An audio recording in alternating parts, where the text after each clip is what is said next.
আপনারা স্বাক্ষর করছেন কিনা? ধন্যবাদ। প্রথম কথা হচ্ছে যে হ্যাঁ, আমরা স্বাক্ষর করছি কালকে। দ্বিতীয়ত হচ্ছে যে জুলাই সনদে স্বাক্ষর করাটা আসলে এটা একটা টেকনিক্যাল সিম্বলিক জায়গা আর কি।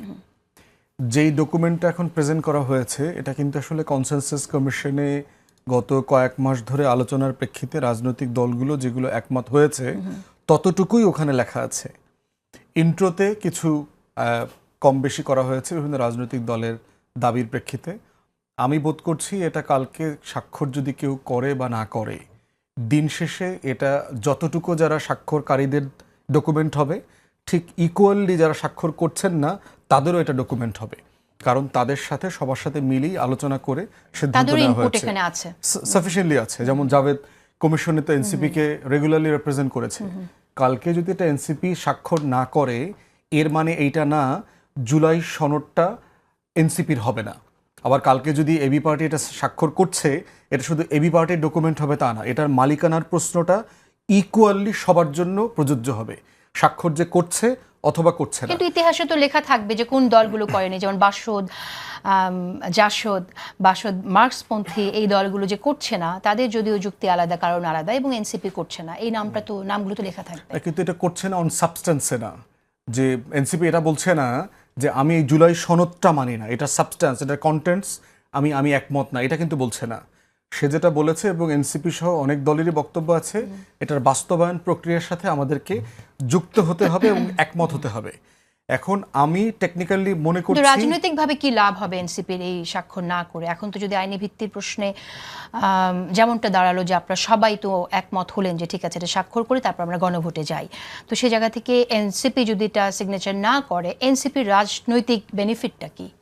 ওইটা তো এনসিপি বলতে পারবে, বাট টেকনিক্যাল জায়গাটা হচ্ছে যে তারা বোধ করছে যে আমরা এমন একটা ডকুমেন্ট কেন স্বাক্ষর করব যেই ডকুমেন্টটা ভবিষ্যতে বাস্তবায়ন হচ্ছে এমন কোনো গ্যারান্টি নাই। এটা ফারাক্কাবাদের মতো হবে আর কি।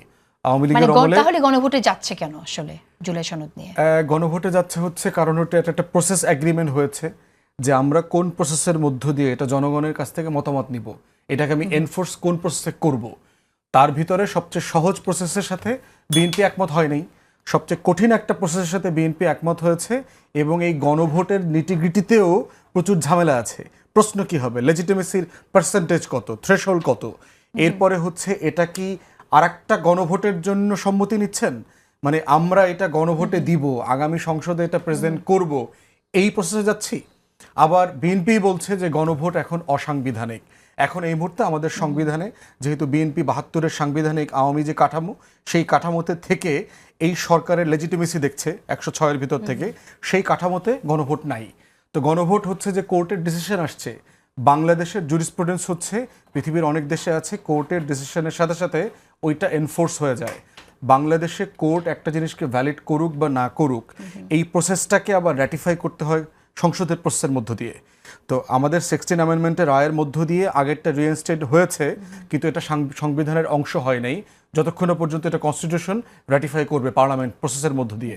অতএব এই জুরিসপ্রুডেন্সের জায়গা থেকে বিএনপির সাথে এনসিপি এবং অনেক দলই একমত না। তারা বোধ করছে যে একটা সিরিয়াস ডিসাইসিভ প্রসেসের মধ্য দিয়ে এটার বাস্তবায়নটা ইনশিওর করা দরকার। না, কিন্তু গণভোটের এই দাবি তো এনসিপিরই ছিল এবং সেটা বিএনপি শেষ পর্যন্ত মেনেছে। মানে সবারই অনেকগুলো অপশনের দাবি ছিল, বাস্তবায়ন প্রসেসটা কি হবে। এনসিপি সহ অধিকাংশ দলই বলেছে গণপরিষদ করা দরকার, গণপরিষদের মধ্য দিয়ে যেই কনস্টিটিউয়েন্ট অ্যাসেম্বলির যে জুরিসডিকশন সেটার মধ্য দিয়ে এই সনদটাকে একটা সাংবিধানিক মর্যাদাতে নিয়ে আসা, এটা এনসিপির অরিজিনাল প্রপোজিশন ছিল।